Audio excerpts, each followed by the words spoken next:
Halo teman-teman, kembali lagi bersama saya Frankie. Pada kesempatan kali ini kita akan membahas mengenai metodologi ilmu ekonomi yang saya presentasikan langsung. Sedikit tentang saya adalah mahasiswa dari Fakultas Ekonomi dan Bisnis Universitas Indonesia jurusan Manajemen. Di sini saya udah mengalami berbagai pengalaman mengajar untuk ekonomi, akuntansi, pasar modal, OSN, dan juga beberapa mata pelajaran yang lain. Langsung saja kita masuk untuk metodologi ilmu ekonomis ini. Kita ada 5 bahasa. Yang pertama, teori ekonomi, model ekonomi, metode induktif dan deduktif, konsep ceteris paribus dan fallacy of composition, ekonomi positif versus ekonomi normatif. Langsung saja kita masuk bahwa teori ekonomi.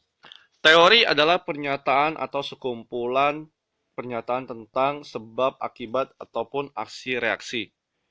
Kita tahu bahwa kita membahas mengenai teori ekonomi, maka teori ekonomi berkaitan dengan sebab akibat atau aksi reaksi dalam lingkup ekonomi. Kemudian ilmu ekonomi menaruh perhatian besar terhadap kemampuan memberi penjelasan dan prediksi atas gejala-gejala yang dihadapi. Penjelasan dan prediksi muncul dengan berlandaskan kepada teori-teori tertentu. Ketika kita berbicara mengenai ekonomi, maka penjelasan dan prediksi tentang ekonomi muncul berlandaskan pada teori-teori ekonomi. Ini ada teori ekonomi, kita ada dua, teori ekonomi klasik dan ekonomi neoklasik. Kita bisa melihat ini teori tentang ilmu ekonomi. Ada beberapa tokoh, yang pertama Adam Smith yang mendefinisikan bahwa ekonomi adalah kajian yang berisi tentang sebab-sebab terjadinya kekayaan. Sedangkan David Ricardo mendefinisikan ilmu ekonomi sebagai suatu kajian mengenai hukum di dalam masyarakat jenis golongan, dalam berbagai jenis golongan. Jean Baptiste Say mengatakan bahwa ekonomi sebagai suatu kajian tentang peraturan yang bisa menentukan kekayaan. Ini adalah ahli-ahli dari teori ekonomi klasik. Sedangkan neoklasik, pembaruan, ada Alfred Marshall yang mendefinisikan ekonomi sebagai suatu kajian mengenai semua kelakuan manusia yang berkaitan dengan cara mereka mendapatkan dan menggunakan barang-barang kebutuhan hidupnya. Ada Piaget mendefinisikan ilmu ekonomi sebagai sebuah kajian dalam rangka menambah jumlah pengeluaran yang bertujuan untuk meningkatkan taraf hidup. Kemudian William Beveridge mendefinisikan ekonomi sebagai sebuah kajian mengenai berbagai cara manusia untuk bekerja dalam upaya mendapatkan keperluan material. Ini merupakan teori tentang ilmu ekonomi. Kemudian ada model ekonomi. Berdasarkan teori ekonomi, disusun model ekonomi yang merupakan pernyataan formal dari sebuah teori. Model ini dapat direpresentasikan secara verbal menggunakan kata-kata, diagramatis dan matematis berupa formula dan format. Kemudian untuk membuat model yang baik, kita memerlukan adanya variabel-variabel yang digunakan. Variabel adalah ukuran yang nilainya dapat berubah dari waktu ke waktu dan dari observasi ke observasi.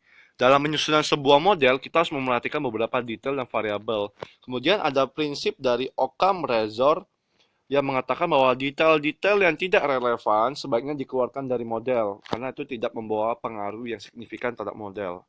Contoh model adalah model sirkular lingkaran kegiatan ekonomi atau circular flow of economic activity, di mana model ini menjelaskan bahwa kesibukan pabrik-pabrik, antrian panjang pekerja, dan aktivitas ekonomi di dunia itu, di dunia nyata, sebenarnya hanya merupakan proses pertukaran sumber daya yang dimiliki masyarakat atau rumah tangga dengan yang dimiliki oleh sektor perusahaan atau dunia usaha.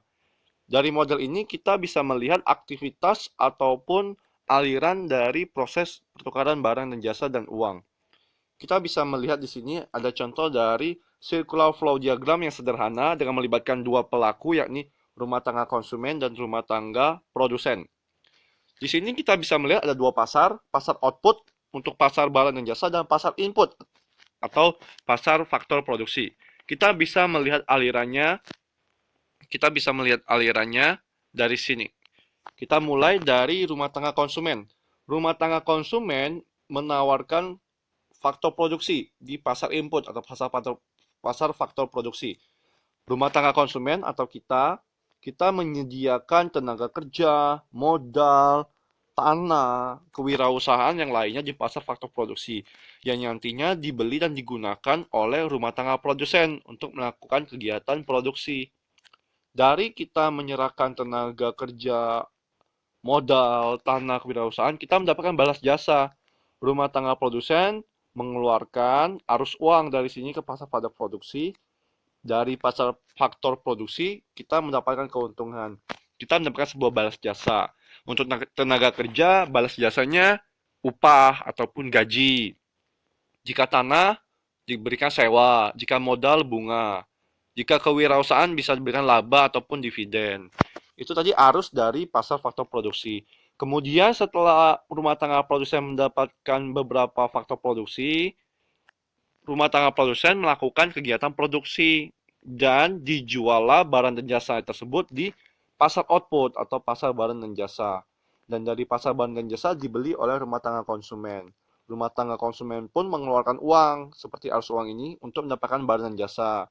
Dan dari barang dan jasa tersebut menjadi penghasilan atau revenue bagi rumah tangga produsen. Ini contoh sederhananya melibatkan dua pelaku. Ada lagi yang tiga pelaku yang melibatkan pemerintah untuk distribusi dan regulasi, juga ada masyarakat luar negeri. Tapi sekarang kita hanya membahas yang sederhana terlebih dahulu. Konsep ekonomi, kita mengenal adanya beberapa konsep dalam ekonomi dan juga acuan ataupun asumsi-asumsi yang digunakan. Sebagai contoh, yang pertama adalah ceteris paribus atau faktor-faktor lain yang mempengaruhi dianggap tetap. Seperti contoh, permintaan terhadap jasa bus antar kota akan turun jika harganya naik. Nah, ini dapat disimpulkan demikian dengan asumsi bahwa harga tiket kereta api yang merupakan pengganti dari bus itu tidak berubah atau ceteris paribus.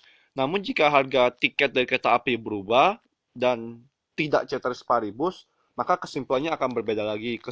Kesimpulannya adalah permintaannya belum tentu turun. Jadi ada faktor-faktor lain yang mempengaruhi juga. Ketika faktor tersebut dianggap tetap, kita bisa melakukan menarik sebuah kesimpulan dari variabel-variabel yang tidak berubah. Kemudian ada konsep kedua dan namanya fallacy of composition. Sesuatu yang baik dalam skala kecil belum tentu baik dalam skala besar atau keseluruhan. Contohnya air.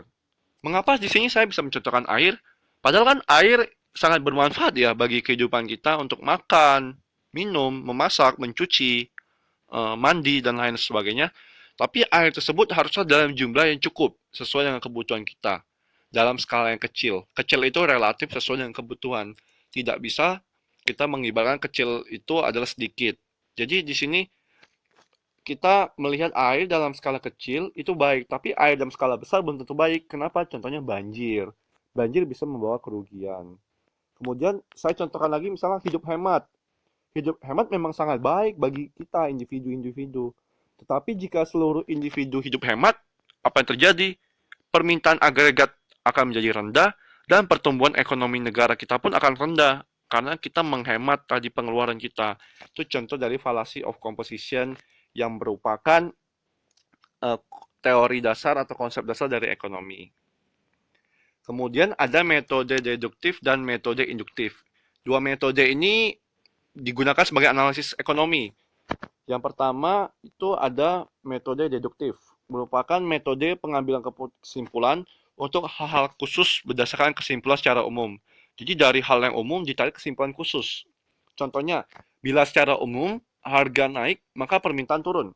Nah, maka kita secara khusus dapat menyimpulkan bahwa harga cabai naik, jadi permintaan cabai akan turun.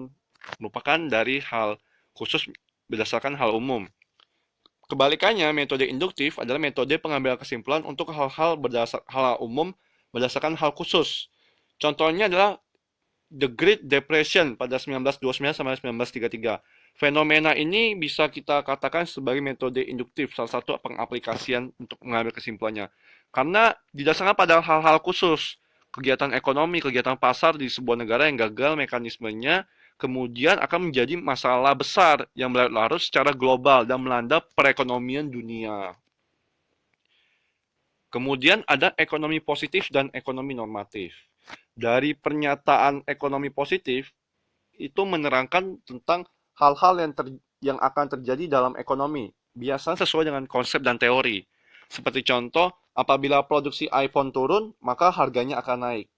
Ini hal positif, ekonomi positif, pernyataan positif yang terjadi sesuai teori dan kenyataan. Sedangkan pernyataan normatif menerangkan tentang bagaimana hal-hal seharusnya terjadi. Nah, di mana ini bisa bersifat subjektif atau value judgment. Misalnya, seharusnya usaha peningkatan kesejahteraan masyarakat diiringi dengan pendapatan yang dinikmati secara merata oleh seluruh penduduk. Ini kan merupakan value judgment dan juga ada kata seharusnya, sebaiknya, itu merupakan pernyataan ekonomi normatif. Itu tadi teman-teman semua penjelasan mengenai metodologi ilmu ekonomi yang saya bikin dalam sebuah perangkat yang sederhana dari terbagi 5 tadi. Terima kasih atas perhatiannya, semoga bermanfaat. Mari kita tunggu video selanjutnya untuk mengulas lebih banyak lagi tentang ekonomi.